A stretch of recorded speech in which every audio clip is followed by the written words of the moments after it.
So then the number one mistake I see agency owners make currently, and from what I've seen, I can't say that I've experienced all types of agencies because I haven't, but from the ones that I've seen and the ones that they operate, they miss out on this one really, really important thing.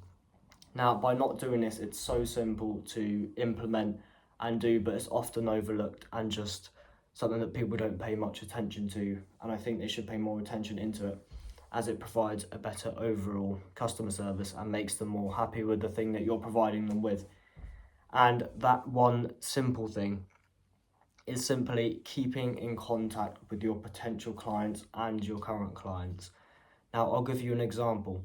I had a fitness coach that was based out in America, and I was generating him the 8 free leads, and I managed to do that within a few days. And when I got him those 8 free leads, even after I was waiting for him to see what happened with them, if he'd signed them, if he hadn't signed them, if he was moving forward the way he was actually contacting them, was he calling them, was he emailing them after they had become a highly qualified client by filling out a form that I set up for an ad for him. That is the way that I generated him those 8 leads. I got the ad running, I made a form off of the back of that, they filled out the form, and then they became a highly qualified lead and contacted them from there. So I asked him how was he contacting them from there, because that's all about the personal sort of feeling and the personal touch with personal trainers and when it comes to fitness training. Now, that is something that I did say to him, and I've tried to give him an advantage, saying that actually people only go to fitness coaches because they want the personal touch. If they wanted to just get in shape, they would go to the gym, they would buy a membership, go swimming, etc., play sports with their friends, anything outside of that. But the whole point of fitness coaching is that they do actually get the personal touch with whoever it is that they are doing it with, because they believe in their expertise and like to achieve what they can see they can achieve. So that's something I said to him.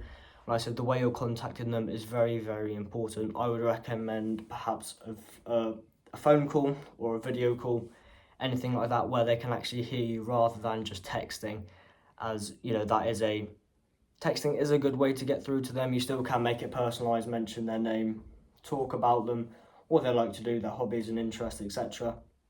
But like I mentioned, I believe that if you perhaps even video yourself and send a video to them, just give them the personal touch that they're after, as that is what they are trying to get when they buy your program or work with you to improve their fitness goals.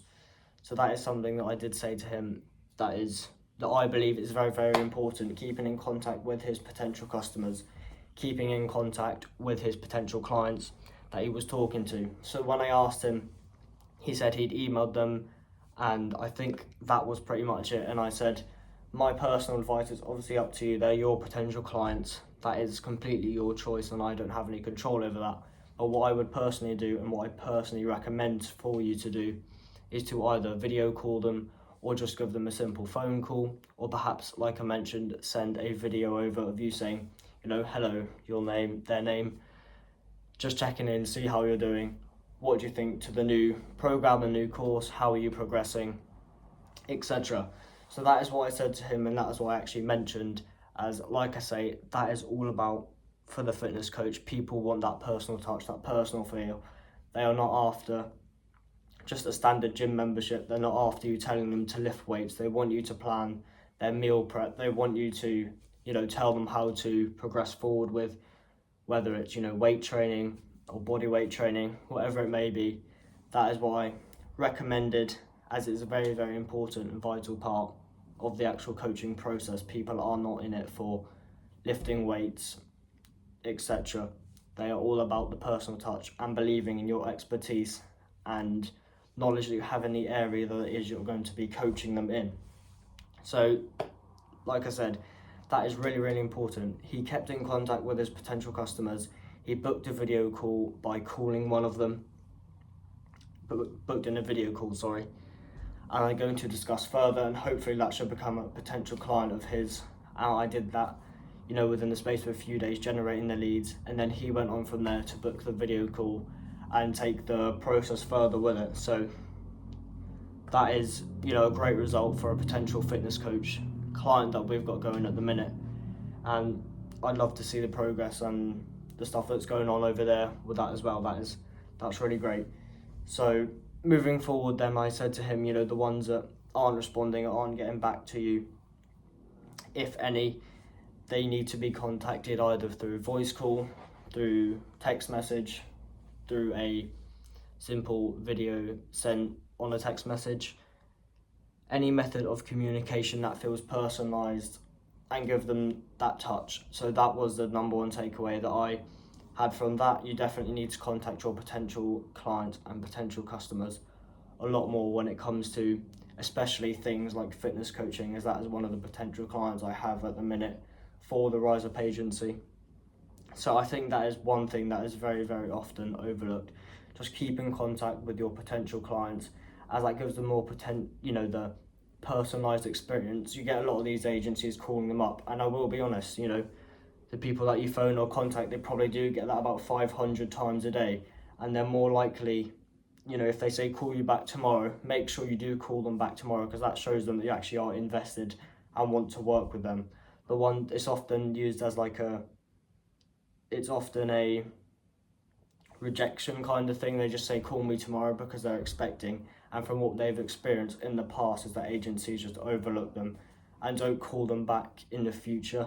So when they do say call me back tomorrow, next week, next month, whatever, make sure you do that and say, it's me just following up, you asked me to call you back on this day, so here I am calling you back.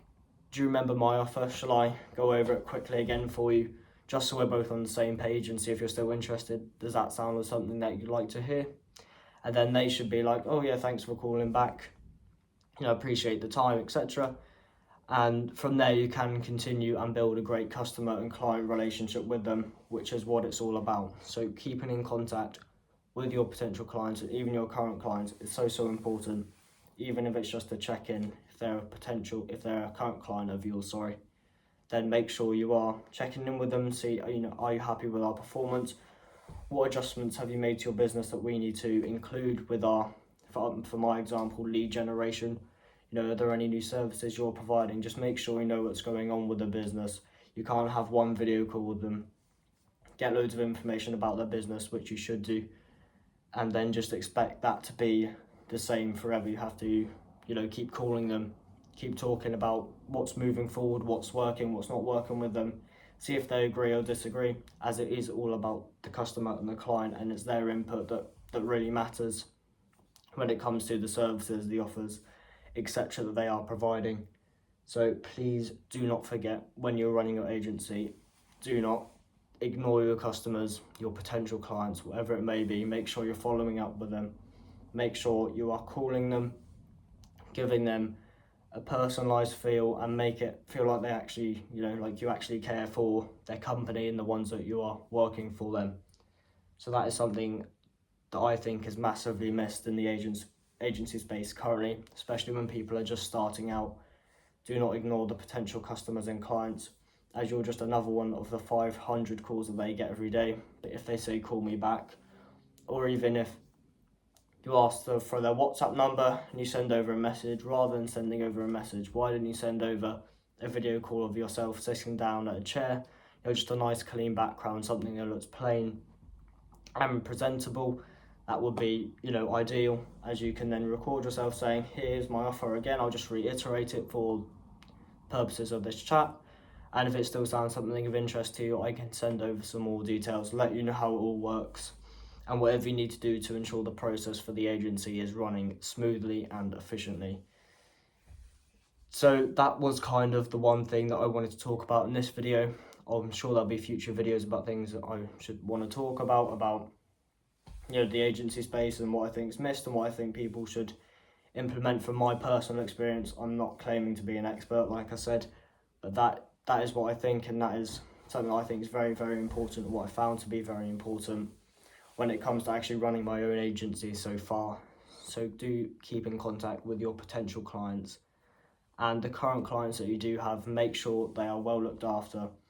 You follow up on them, you show that you actually care about the business. You're not there to take their money and then leave and not worry about, the ads that you're running. If that's what you're doing, you need to make sure you actually actively involved with the business, you need to check up with them. You need to update your ads if need be to their services and whatever it is that they're providing or going to provide in the future. That is something you need to make sure you're checking up on and are, interested and invested in as well.